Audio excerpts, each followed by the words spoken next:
bombardé à nouveau à l'intérieur de l'Iran. Vous êtes avec nous, merci beaucoup Alain Boer. Je recommande Trump, le pouvoir des mots, c'est chez First. Et votre autre livre qui a un lien très direct avec ce qui se passe également, Intrigue à l'ONU, une mission de l'agence Mozart. Alors, regardez l'image et aidez-nous à comprendre ce qui est en train de se passer, puisque ce soir les États-Unis disent nous sommes prêts à bombarder pour une opération majeure à l'intérieur de l'Iran. Ils joignent le geste à la parole. Ce sont notamment ces avions, moitié hélicoptères Osprey, qui illustre très bien ce côté couteau suisse d'un certain nombre de moyens. Oui, ils ont développé une considérable flotte. L'USS George Bush est en train de revenir.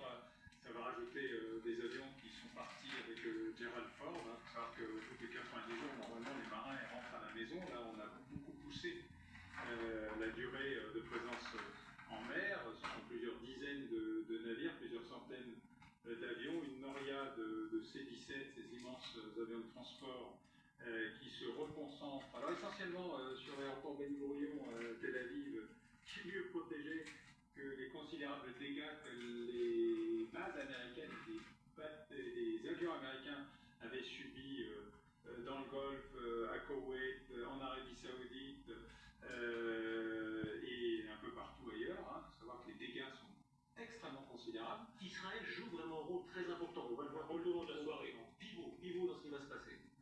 Oui, c'est l'endroit qui non seulement peut permettre de mener les raids américains, peut permettre de protéger massivement les concentrations d'appareils. Il faut voir que la photo aérienne de l'aéroport de Ben Gurion est extrêmement impressionnante. On a l'impression que c'est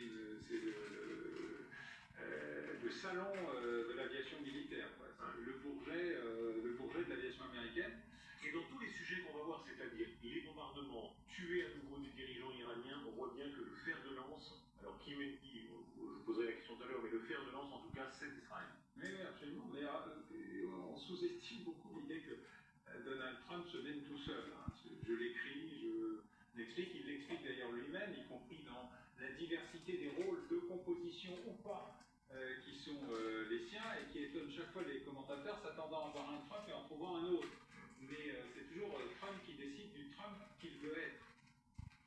Et voilà, donc on est là dans une configuration avocat, mais je crois qu'Israël, non seulement désormais est un partenaire, mais je crois qu'il va devenir le sous-traitant du moment où les États-Unis vont vraiment entrer dans une logique de cessez-le-de-feu, tout en laissant à Israël le soin de frapper là où ça sera nécessaire, tout en disant c'est pas nous.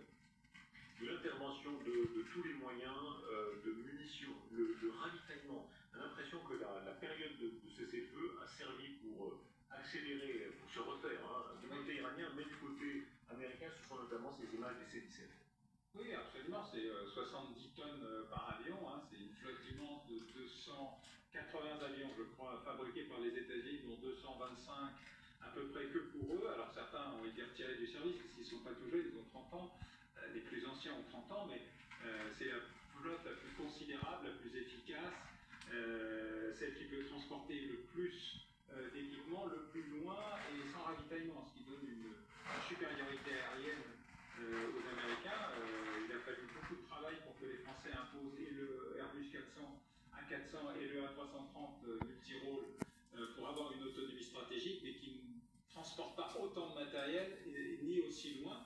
Mais c'est un des rares endroits où les Français ont montré qu'ils pouvaient être à l'égal des Américains sur la conception des outils de transport de matériel et d'équipement, même si c'est à la mesure de la France dans l'Union européenne, c'est-à-dire plus petit, mais qui reste du niveau des Américains, comme le Rafale Marine, et du niveau du F-18 Hornet que nous avons failli acheter si Michel Rocard n'avait pas tranché pour acheter français. Écoutez Alain Boer,